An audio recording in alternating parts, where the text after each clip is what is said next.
Welcome to Straight Shot Politics. Each episode will bring you in-depth discussion with experts, community leaders, and analysts who will share their insights, experiences, and predictions. From local elections to global diplomacy, we'll provide you with the tools and perspectives you'll need to navigate today's real-world landscape.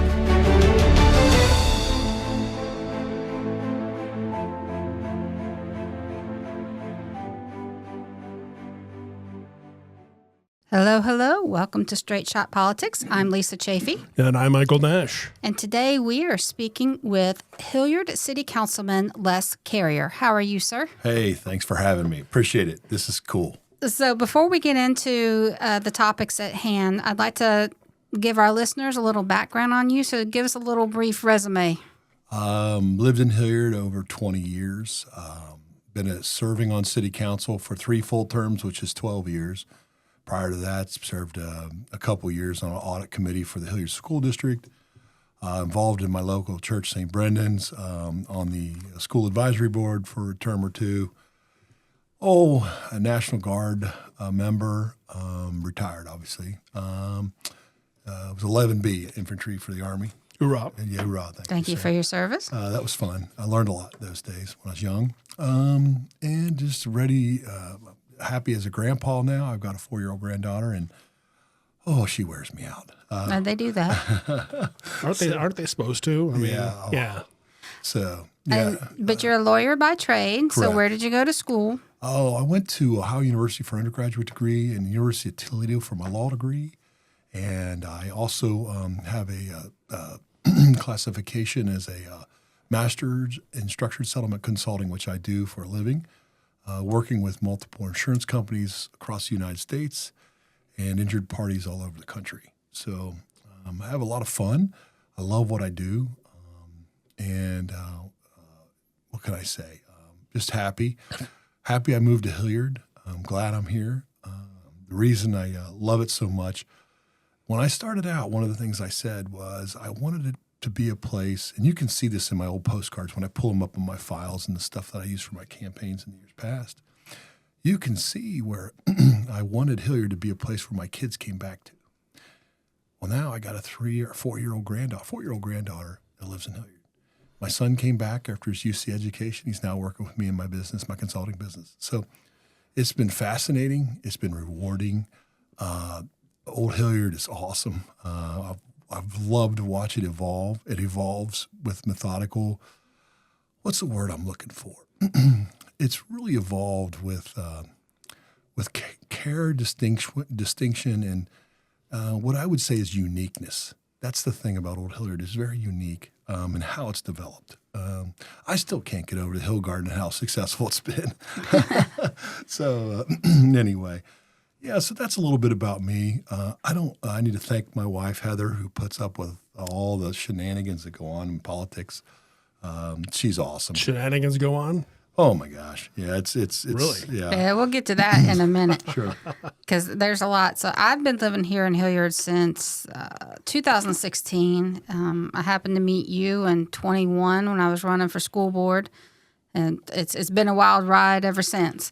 Things have been kind of up and down a little bit in Hilliard. So what do you see is the most important issue for Hilliard?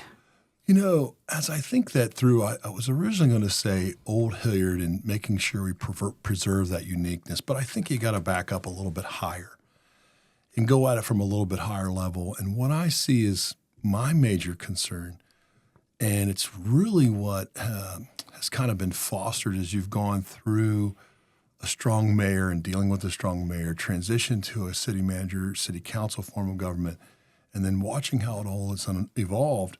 And in the middle of all that, you've had pretty much a turnover in the partisan operation of the city from a traditionally Republican run leadership group to more of I would say a combination of Democratic and socialists running the show. And so I've had to deal with a lot of that. Some would say I have a unique nature of how I do it, but it's been very, very interesting to watch. And as I reflect on what your question was to me, I think the most important issue is you have to watch out for what I call fraud in leadership. That's the only way I can put it. And what I mean by that is you've got folks that will get up and say one thing, and then I've watched them just do another. And it's just really? Did you really just do that? Did you really just do that? And when you look at it, you look at this comp plan. Now, I've been a vocal advocate against the Hilliard City comp plan because I believe it was passed for all the wrong reasons. And why was it passed for the wrong reasons? Well, it was designed through a group that was handpicked, and it was the friends of those in charge. Mm-hmm. And so even if you ask my friend Paul Lambert or others, they will tell you that committee was there, and they had the experts in there, and I listened to the experts, and I kind of giggled. And, they wanted to put, infill development. That seems to be the thing now. Excuse me. And so you have this infill development, and you have this plan. You want urbanscape, and you go higher densities. Well, what's the reason behind all this? Why are we doing this? And the answer is what bothers me. It really bothers me to my core.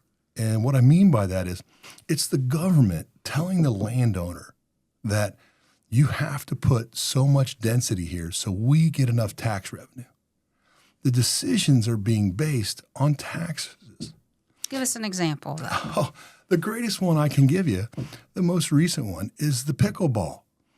Our current leaders running for election this fall said no to pickleball because it wasn't supposedly enough revenue, tax revenue being generated. So it is a indoor pickleball 25,000 square foot facility, so many courts.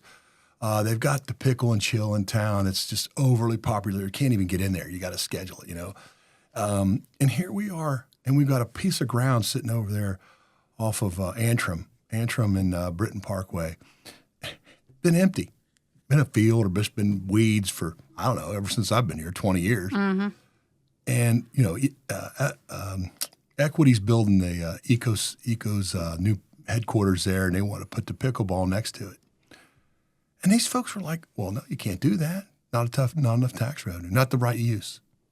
That's not what we got planned for that spot. And they even had an agreement with the developer, by the way, a local developer, the guys I really like. They raise their kids here. I sit on the council floor in the Diaz. And these guys said no to pickleball. How do you say no to pickleball? I mean, it's just nuts. So what was their plan for it? Well, they wanted the high rise. They wanted the high rise with the retail mix or some kind of light industrial use that no one knows what it is, but it'll come along. The same thing we used to say about where, all these other, let's take a look, let's talk about the elephant in the room. You got the BMW building sit out there empty. Right. And city staff say, oh, no, can't do anything mixed use with that isn't our version of mixed use. Here's a group of folks, by the way, who I think, I have to be careful, but you watch this go unfold, and you're like, what are we doing? And it all comes back to this comprehensive plan and the avenue that they're going. Mm-hmm. We're in multi-million-dollar possibly litigation over this thing, right? Now we're looking at, we just rezoned the I-270 corridor, which for whatever reason goes all the way down to the fairgrounds. No one ever been able to explain that to me. And what they wanted to do, they wanted to put they voted for 12-story apartment buildings. Now, a year or so ago, I ran a campaign that said, hey, this is what they're doing. Here's the plan that they're proposing. And you watched them all come out and go, oh, no, it's just a plan. It's just a plan. Les is lying. I mean, one of them even ran on it and wrote a letter to everybody and said, oh, this is all a lie. They fixed the maps. Yeah, we're the ones that fixed the maps, right? You're the one that said, here's the corridor plan, and then you run the corridor all the way down to the middle of Old Hilliard, almost to the fairgrounds. And then you vote for it. Speaking of pickleball, didn't they put in a rec center recently? I've driven by it a couple times. Oh, yeah. And that was one of the big issues that I pushed, and it was mainly why I started to run. Okay. We were playing soccer in Columbus and Dublin. We didn't even have any fields for our kids. So why couldn't they put the pickleball in where the rec center was? There's still some available land. Well, right? the developer wanted the pickleball because it's a private enterprise. They did not want to partner with a public entity, and we just built we built $100 million facility over there, and it's got all kinds of things in it. So Okay. this whole model that they had is one they use all over the region, Mike. And so, they came and they signed a lease because they thought they had a deal with the city. And they said, oh, no, you're reading that verbiage wrong. And when you read the verbiage, you go, are you for real? I mean, it was absolutely insane. But it really boiled down to me, the reasons that I'm running is because this comp plan is only going to cost the city more and its community more. And we worked really hard to be sure the developers pay their fair share. We worked really hard to make sure everyone had a seat at the table with development decisions that required abatements or TIFs or any kind of incentives on residential use. And then you see this comp plan come in, and it just cracks me up. They're like, well, we can do 12-story in Mill Run. We've already got one building over there that's 12 stories high. That one, it's used to be the Care Associate building right over there. Oh, yeah. By the, what's the name of that place? The Dave & Buster's is over there next to it. So that's what they envision over on this other side. Well, with the comp plan, just to give our listeners some context, that would have, if memory serves me correct, because I helped you with that campaign, Old Hilliard Main Street. They wanted to get rid of a lot of those old, wonderful buildings, put in 5-6-story tall buildings that would be mixed use, and it ultimately would be luxury apartments for 20,000 people. Well, there's a discussion about that, right? And it always tickles me. They wait to pass the zoning related to these things till after the election cycles. It always tickles me. And this let's talk about the 270 corridor. They passed that one when everyone was getting ready to go to graduation. Everyone was leaving for the summer. It came up in June. And they still had a packed P&Z room because all those people in Hampton Oaks and all those areas were like, wait a minute, I got a notice here that you're going to put 5 or 6 stories next to me, in the back of my house, in my backyard. So it all goes to what I say is neighborly development. And then this thing that you just said, Lisa, this getting to Old Hilliard. It's important because we're not Dublin, we're not Grove City, and we're getting more and more like Columbus. That's what scares the hell out of me. And because, if you look at what Columbus just did over on Dublin Road, I see some of that unneighborly decisions coming our way. And I keep screaming at the top of the church pews about how you got to watch out. This is coming because of this comp plan. So let me give you a great example, because I don't want you to walk away from hearing me today and not understanding the examples, or these are true live examples. Last fall, every fall we go through a budgeting cycle. All of a sudden, Grant Street shows up as a priority for the city. New water lines, new pavement, new parking spots, cut out curbs, the whole deal.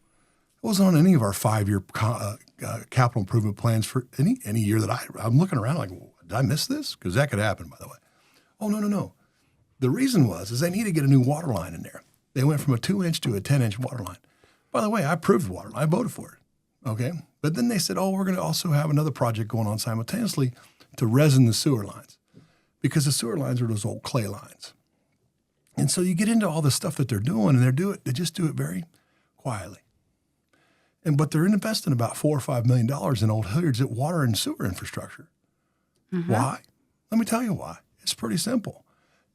Old Hilliard's pretty much zoned already for vertical growth, but you can't do it without the water and sewer. Exactly. Well, here's the kicker. And this is out there. They put it out there in a committee of the whole meeting and said, this is what they're going to do. They're going to take the collateral lines from the homeowners, redo them all at our expense, taxpayer expense, and then also cut off the downspout lines that go into those sewer lines. When it rains in the old neighborhoods, when it rains, that stormwater goes down into the sewer lines. That's the way it was designed. And they're going to cut all those off. And you ask why? Well, here's why. Because they need the capacity to give it to developers that are buying up the land down in Old Hilliard to go vertical. Now, we haven't even talked about parking. Where's the parking deck going to go in Old Hilliard? Can you imagine Old Hilliard having a parking deck? Yuck. No, it's... So, and I'm going to put all this out this fall because I said, I'm going to be transparent. I'm going to tell everybody what's going on. I don't want someone to come to me later and say, hey, man, what's that bulldozer over there for? Or, hey, man, what's those stakes in the ground over there for with all that paint on the road? Because when you see that, folks, it's too late. It's happening. They're paying for it already. They're paying to get it all lined up and done. So these are the kind of things that are going on, and it's just not right. Well, you mentioned Hilliard's starting to resemble Columbus a little bit, and I think a lot of that is stemming from Mayor Ginther, City of Columbus, has put out a challenge begging all the suburbs, put up more apartments. We don't have enough room. And I just read something the other day that said we're like number one in new growth in apartments across the region. I'm just laughing because we're running around here with our hair on fire, putting density everywhere we can, all this infill and everything else. And then you see these same people say, well, we got to protect the Darby. And you watch. You heard it here first. Columbus will be developing the Darby. Okay, you need to explain that because a lot of our listeners don't know what that means. The Darby Accord is an area out west, and we're just one little sliver of it. It's a huge area of swath of the Darby Creek. But if you look down Broad Street and as you keep heading west, there's more and more high-density development. You see it up on Dublin Road. If you walk the Dublin Road, Hayden Run, you see all these apartments going up there where there is an apartment within a mile, and they put them right in there with all them houses.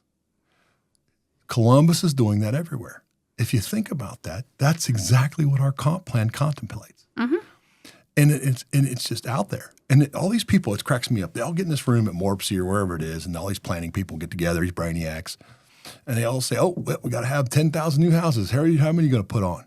And they make it a regional planning process.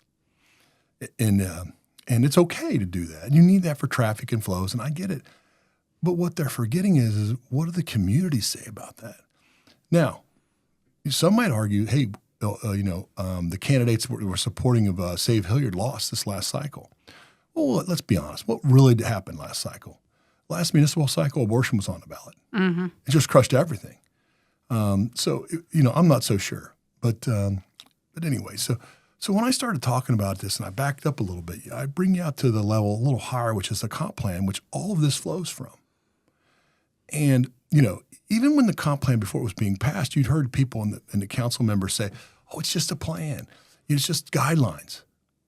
But now we're using to deny conditional use for the NOR, right?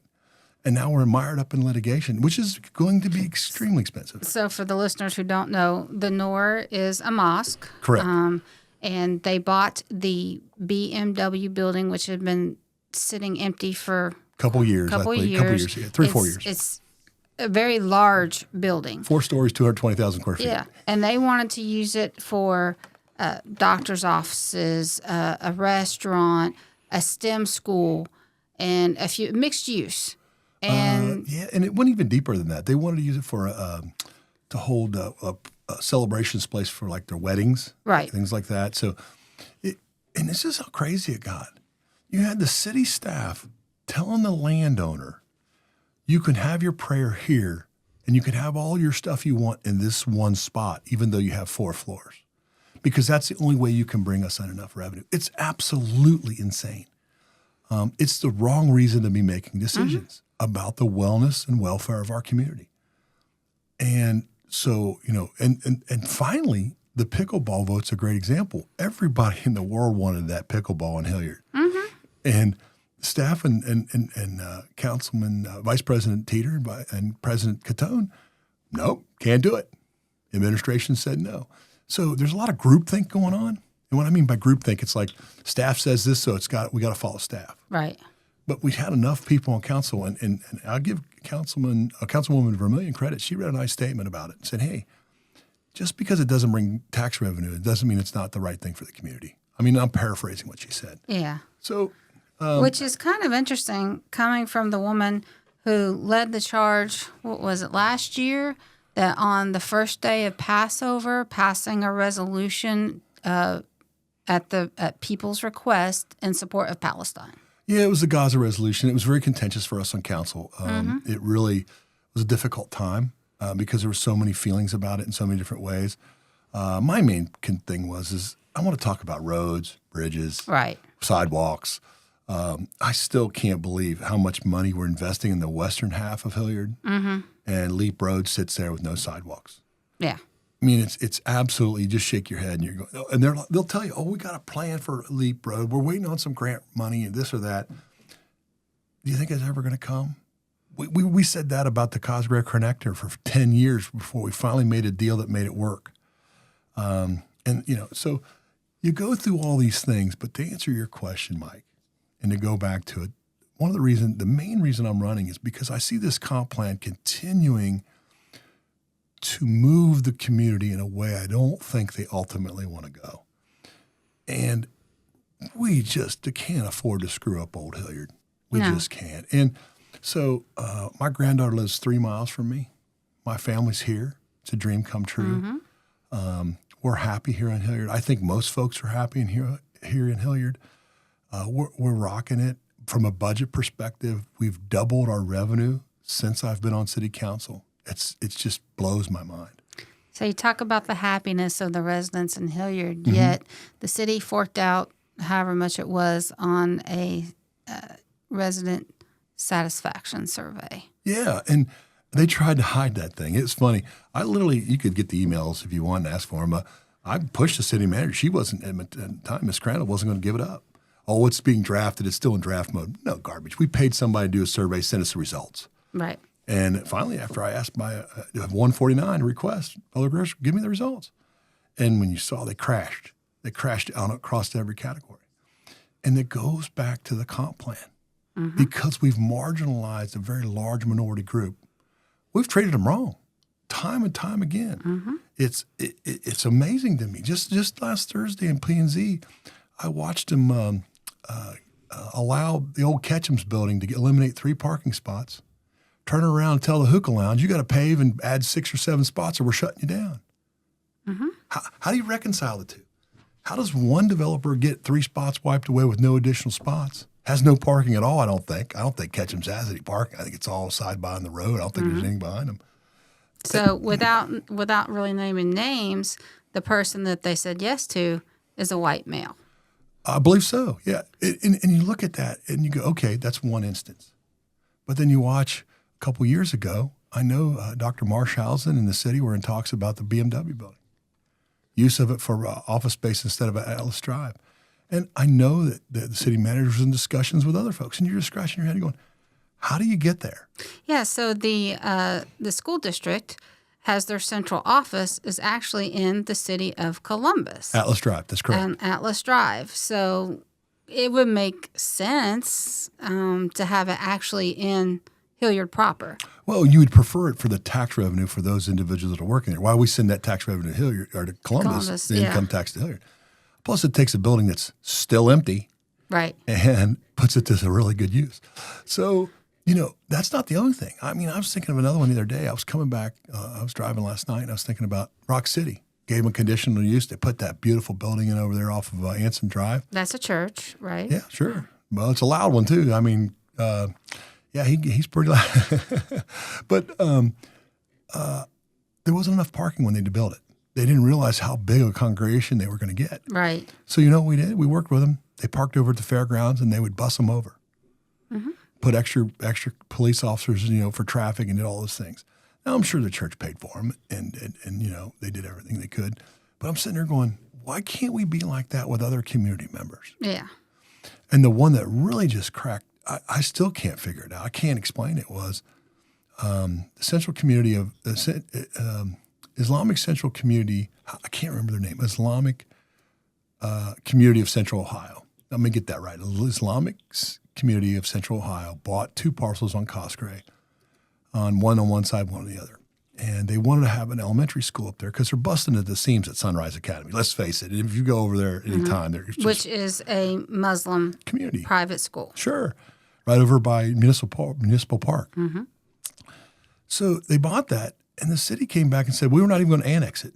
We don't even want to annex it because they're going to put a school in there and they don't have enough parking spots. They can't meet all of our use requirements, Now it was 92 spots that they were able to design into that spot for that elementary school. It was required based on the square footage. I think they have 127. Now, okay, that's however many spots it is, 8, 20, 35 spots, right? Yeah. The Hilliard City School District goes to put an addition on their campus between Britain and Norwich, required by our code to have 75 spots. We okay 35 spots. Now, I brought it up on the floor, and so people got pretty upset with me. But It's just example after example where we're treating people in the same situation differently. Yeah. That's called disparate treatment. And we can't do it. And the comp plan is the excuse they're using to drive those decisions. Well, Not enough revenue. Not enough revenue. and truth be told, the Democrats that are on city council are very much in bed with the teachers union and the school district. They don't want to lose students. 20%, roughly 20% of the student population of Hilliard City Schools is Muslim. So we've already lost students to Sunrise Academy. If they open up a school at the BMW building and then another elementary school, that they're going to lose even more students. And every time they lose a student, they lose money. Well, and that's probably, there's some judgments in there, and yes, you can go that way. But from the city's perspective, and what is the biggest issue for Hilliard? Let's face it, Hilliard City Schools is our number one employer. And it's because all of our schools, was it 27 elementary schools? I can't remember how many there are anymore. 3 high schools, all of it. All that payroll tax runs into the city. So they're our number one employer. Right. So, and that's been a very good thing for the city because it helped our bonding rating. We're AAA bonded. And it's really very helpful to us. But on the flip side, it also can be a danger. And I tried to stem it off last fall when they asked for money on operating levy and didn't need it. They had $91 million in the bank. And now look what's happening. And you see it across the state. Their behavior is exactly what's been happening in other very large regional suburban districts and city districts. I mean, Columbus had like almost $500 million for a while on hand. Yeah. $500 million with a B. Yeah. And went for 7 mills. On what planet does that make financial sense for the taxpayer? Right. Nada. Well, and without getting too far into the weeds in that, one of the ramifications of the district passing the levy was we now have homeowners on fixed incomes in Hilliard who cannot afford their property taxes. Well, and so they're having to sell their homes. And that's called gentrification, and that's what I was arguing for. And so as a leader in the community, we had Vice President City Council out fundraising. It absolutely blows my mind that you would ask folks for money to raise taxes when you don't need them because you already had 40% of your operating cash flow in reserve. And so now what you're seeing is, and it's coming to roost, there's going to be a statewide issue next fall on whether we have property taxes at all because of this type of behavior. So as a leader in Hilliard community, what you try to do is you can't please everybody. No. And, I've been at it a long time. But what I saw going on in Old Hilliard, what I see going on with staff right now and the leadership we currently have, you really have to watch out for the leadership of fraud. And what that is they'll say one thing, and then when you're not looking or you're on vacation or it's close to summertime or it's way past the next, here's another way to put it. We passed this comp plan, 2 years ago? Yeah, roughly. We have one rezoning from it, and it was the I-270 Cemetery Road corridor rezoning, right? We also did the Darby, the Darby was fairly an easy one because everyone wants to see that developed properly with conservation development. And, Right. it wasn't easy in the sense that, we had to knock those data center development rules out of there, but we got there. But the real tough stuff, they waited. You won't see it till after this fall's election. And then all of a sudden, it'll show up. Now, my guess is they've got it all designed, ready to go. They're just waiting on the fall election. Well, of course. So it's that type of behavior which you get up there and you say you're transparent, but you're really not. No. And so I drive that as much as I can. And that's why I come on these types of podcasts and shows and recordings because I think people hear things in different mediums. Yeah. So you're going to hear it from me in video. You're going to hear it from me this type of medium. And when you talk to me, it's going to be the thing that comes out of my mouth. That comp plan is the number one issue because it's so much stems from it. So you talk about leadership. How would you change the current priorities of leadership? Well, I think if the one good thing about the transition from a strong mayor to a city manager council form of government is the election cycles are every 2 years. So you have a chance to move that aircraft carrier from one direction, you kind of steer it another. And I think that's what these fall elections are about on municipal years, these off-cycle years. You know what I mean? Everybody gets out to vote for the president or the governor races or the congressional races. Right. It's so hard to get people out to voice what is important to them in the municipal cycles. And let's face it, we can't raise the kind of money that we need to be able to communicate through all mediums. So it becomes very difficult. And you got a lot of people, like you just said, well, I didn't really know about that. Tell me more about that. I can't remember what the subject matter was. It was something we just talked about. But I can't, when I go to Kroger, I'm down at the old Crooked Can or wherever, someone asks me, well, hey, Les, what's going on over here? I'm like, God, what are you not paying attention? I'm like, but it's just, that is the way it is. And that's that way in everything. Because we're all working, we're all trying to pay our bills, we're all trying to raise our kids, our family, it's just what it is. Well, during the Save Hilliard campaign, they were having informational sessions, and they pick how do they say they handpicked like 300 people and surveyed them about it, and they all thought it was a good idea. What I would like to see happen is actual town halls, because you have public participation at the city council meeting, but let's just face it, that's just somebody getting up for 3 minutes or so, stating their opinion, and nobody on council responds. They just want to get through, get on to the next person. I would like there to be a town hall where all city councils, or at least majority members, are present, and we can actually have back and forth dialogue. Well, and that's what should be happening at council, and it really doesn't. Now, I've been pushing pretty hard, and they get aggravated at me. But we have been I said this to the League of Women Voters who surveyed me the other day. I don't necessarily care if I win the debate. I care we have it. Right. And outcomes matter, and they get better if we have the debate. So, some would say I was on the losing end of Save Hilliard. I don't think I was at all, because so many people are now aware, hey, this stuff's coming. Yeah. And now it's permeating through, and it's had time to filter through. And now you come back and you got a new election cycle. And quite frankly, the two leaders that are up this time, they just voted for 12 stories out on the highway. What makes you think they're not going to vote for 4 or 5 or 6 down on Exactly. here? So it's common sense. And it's exactly what the comp plan was designed to do. So that's a long answer, Mike, to your question. Wow, but, that's huge. Yeah. I mean, But just for some pickleball, Imagine they had let's do a tennis court, right? Yeah, and it's a classic. But I was like, are you really going to say no to pickleball? And I couldn't believe it. They did. Now, good news is 5 members had enough sense to say, hey, we're going to do this. Yeah. But yeah, it's absolutely fascinating to watch. So what do you think is the biggest concern of local government? I think there's 2 things now, depending on the government. One is this no property tax issue that's coming. People are just starting to hear about it, and it's starting to gain a lot of, when you see these shenanigans, I'll tell you what, I was so upset that they're going to give that dude $600 million in Cleveland to rebuild a stadium. Billion with a B, and rebuild one when we already got one there. They just played a nice game there today.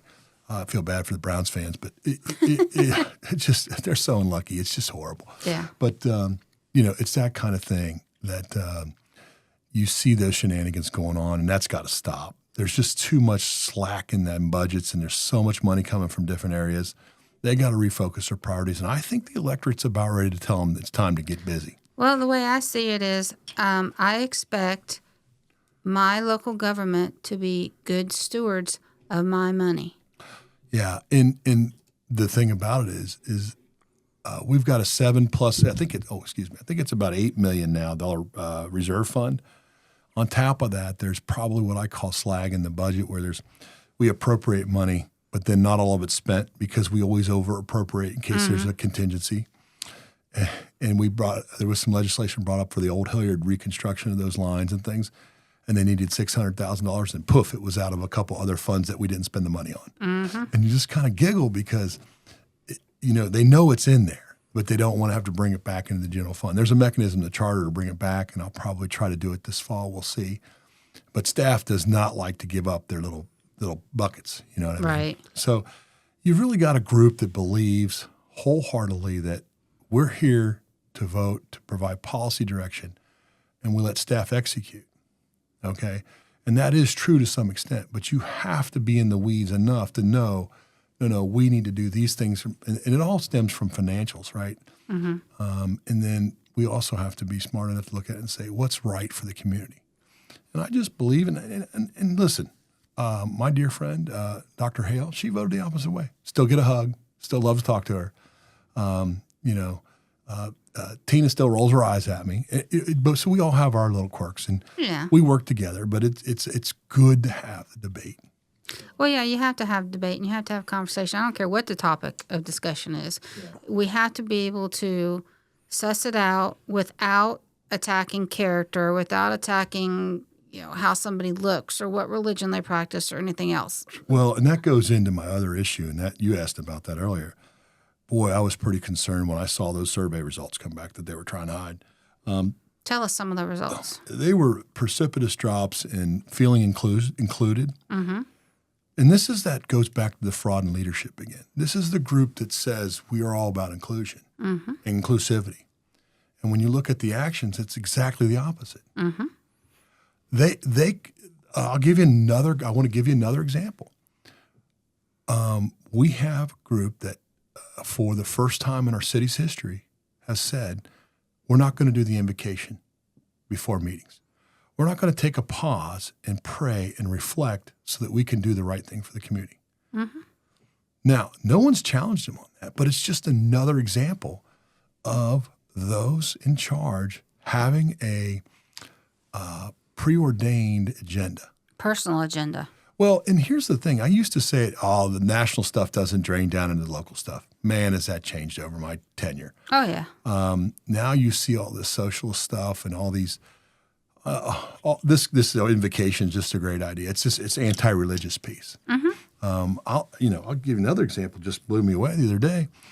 Councilwoman Cole, after we were voting on whether or not we were talking about the differences and the disparity between allowing the parking for the Britton and Norwich campus edition, and the Islamic community of Central Ohio wanting to annex. She asked the question, and it was this. And I'm going to paraphrase it because I don't have the exact verbiage, but it was simply along the lines to the law director: do we have to treat public schools and private schools the same? That was the gist of the question. Mm-hmm. And I was like, oh my God, did you really ask that? And now, I love Emily to death. I respect her, but she's very intelligent. She's a lot smarter than me, and that's the truth. She's very, very smart. But she asked the question. You have to back up and go, why would you ask that? Yeah. Why would you care?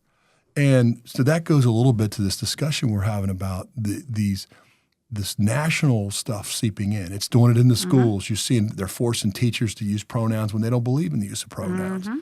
They're doing things that they held the one that got me is they held a big rally out at Darby for a Senate candidate, a state Senate candidate, a U.S. Senate candidate actually, and they just let all the kids out of school. I'm like, what are we doing? Yeah. I mean, we've lost our minds. And so you start to see those kind of behaviors and that kind of leadership, and you're going, we're not looking and serving who we're supposed to be. No. So that's part of my concern. I'm very good at bringing it back around, shaking up the compass and saying, hey, no, we need to start focus on these things. If it's the last thing I do, Leap Road. I would love to see Leap Road improved so all those homeowners have the same amenities that everybody on the west side has. Right. They widened Leap Road. I mean, then I look at Leap Road between it's south of Cemetery before you get to the old railroad track. They did a little bit, but there you go look down through there. There's no sidewalks in some spaces. Right. Yeah, there's not. Yeah. Plus, those folks lost a lot of frontage. Well, yeah, and they did, and they should. When you do that kind of thing, you should buy them out. You know what I mean? If they want bought out, if they want to do it. Right. But the big issue that folks don't know is that rail line's going down through there. And you know what our current comp plan says is going next to them rail lines when they get turned into walking paths? Parking spots? No. Let me tell you what's going to go in there. The city has the city hall that backs up to those rail lines up there on Cemetery, right there where Cemetery and Norwich intersect. Mm-hmm. That rail line goes all the way down through there, all the way down past Nasty's, all the way down to Upper Arlington. When they get that rail line redesigned and done for pedestrian traffic, those values of those properties on both sides that are going to go up because they have access to be able to ride all the way down to Columbus. Excuse me. So what you're going to have is the city owns a couple lots back in there by that big water tower. All right. Well, they're going to want to sell that land off and put density right up next to that rail line. The water tower that is at Altfield? No. It's way down there. Oh, okay. It's down to the southern end of the leap before it makes a turn left to go southeast. So you're heading south, and then it makes a turn to go southeast because that rail line's there. So, but what you got to think about is that comp plan has that all scheduled for density. Do you think all those homeowners down through there want apartments all lining up down through there that are 2 stories higher than them so people can look in there? So this infill development, this redevelopment, this plan, if anybody leaves this podcast or this show today, it needs to be neighborly. And you can't go neighborly when you're 2 stories and your neighbor wants to go 5. Yeah. And I think that's the problem. Plus, the other side of it is, and I've learned this over the years, most people are concerned on the local level about taxes and traffic. Yeah. Traffic's already really bad in Old Hilliard. Can you imagine when you put 12 stories out there off of Britton Parkway? Can you imagine what Cemetery Road on the access to the highway is going to be like? No. Well, let me tell you what staff's answer was to that. And it's on video. I got to go get it. I couldn't believe they said it. Councilwoman Cole again asked a great question. Well, what about traffic? And you know what the answer was? Well, we've taken a look at that, and we've looked at that, and we've determined we've overbuilt our infrastructure in Hilliard for many, many years. What? Oh, I don't know about that. Well, I think I do the opposite. I've lived here for 20-something years, and it feels like they build houses, they build buildings, they build commercial, and then they go back and they say, we need a wider road now. Well, we need a roundabout here when we didn't have one. Right, well, exactly. So, and that's one of the commitments I make as I continue in this journey. This has been a journey, by the way. It's been a personal journey. We should be building out the infrastructure before the things are built. Absolutely. Or at the same time, not after the fact. So I live over here off of Renner Road. Oh, you've been living a dream lately. Yeah, so it was once farmland, is now, I lost track of, it's homes, single-family homes and apartments. 5-story. 5 stories, and they've added they did all the building, and then for the last 6 months, they decided to do the infrastructure part. So Renner Road's been closed, and the traffic has been ridiculous. But to me, it's like they're always putting the cart before the horse. Well, and again, if you think about it, Councilwoman Cole asked the question. Everybody looked around. I was shocked. I was still trying to process what the interim city manager said, and I was like, and they voted 12 stories. Well, it's not 12 stories. It's 150 feet. Well, you can get 12 or 13 stories depending on the level, or more, But I just call it 12 stories because you get 12 stories at 150 feet. Now think about what the Verizon building currently is. I think it's 6. It's double that height. And look at the parking lot they have for that. So even if they put all commercial in there, not any residential, how many parking spots? You're going to have to build a deck. You have to build a multiple stack deck Well, to get the parking in. I kind of think But that's not what we're doing. they're wanting Hilliard to become a 15-minute city. And in those 15-minute cities, you don't need a car. Well, that's a dream. Let me keep it clean. That is, we are not a community that isn't going to drive to go because you migrate. You may live here and work in Dublin. We learned a lot about that when we passed issue, whichever one it was for the Park and Rec's 0.5%. I think it was issue 32 or 33. I lose track. But my point of this is that's the biggest things for me is traffic and taxes. And what we've got right now is a tsunami. Our property taxes are extremely high. Our millage is way up there, almost the top in the region. And they'll look at you and say, well, yeah, but our administrative cost per pupil is way down. Well, okay, whatever. But still, it doesn't help me as a taxpayer who's trying to make it on a Social Security check. Yeah. So, I mean, that's number one. And then number two, you've got this just insane view that we've overbuilt our infrastructure in Hilliard. I just lost it. I couldn't believe it. And I was still processing it after the meeting. I was like, he really did say that. I couldn't believe it. So those are the kind of things that I want to talk about. Those are the things that matter, I think, to the people that we're serving. So, yeah, but you've got to watch out for this. a lot of people put a lot of pressure on me after I put a flyer out with the Hilliard Area Republican Club, and Lisa, you were with me on that, how one of the members of council changed parties. When he answered the question as a chamber why he changed parties, it was because of national issues, Second Amendment, abortion. There was another one or two little things he put in there, but all of them were part of the Republican national platform for, 20, 30 years? Yeah. And that's why he changed. And you just kind of giggle at it. He goes, no, that isn't why he changed. He changed because, let's face it, Hilliard's turning, as they would say, I hate to use these definitions, but blue. Yeah. And he wants to get reelected. So, you can elect somebody like that, but they're going to say something really nice to you when they're looking you right in the eye. But they're going to go back, and this is just of anybody. This is just of Andy Teeter or Tina, but it's this fraud in leadership, and it's this. I was that way, but I've changed my mind, or I've seen a different way because of X, Y, and Z. Yeah, that's always been there. I wouldn't be surprised with this group if they get complete control of city council and they run it. They'll take away issue 9. They'll start wanting to TIF just like Columbus does. Now explain what a TIF is. Tax increment financing. It's It's a incentive used by municipalities and governments to divert the taxes that are generated from new builds, new property development. Could be residential, could be commercial. They direct that away from the schools and the township, the firefighters, to the cost of the infrastructure. So, for example, we TIF'd by agreement with Norwich Township and the Hilliard City School Board, the True Point development. Why did we all agree to that?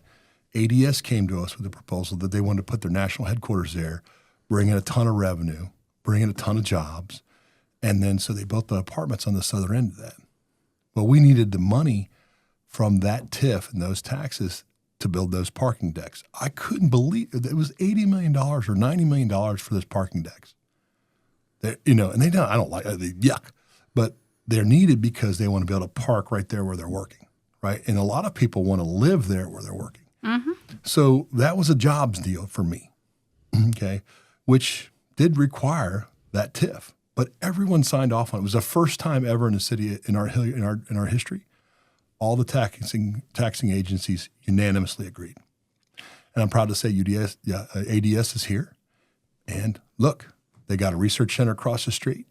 They've got tons of jobs. One of my good friends, I had dinner with him in our priest the other night. His son's working for ADS. I can't believe it, but he is. He's a good kid and young guy. And so I'm thankful for that. And that's a success. But what you've got going on in Columbus, they've abated and TIF'd their whole city. And said, build here. And then they directed taxes away from the city of Columbus schools. And you're like, okay, how are they going to get along?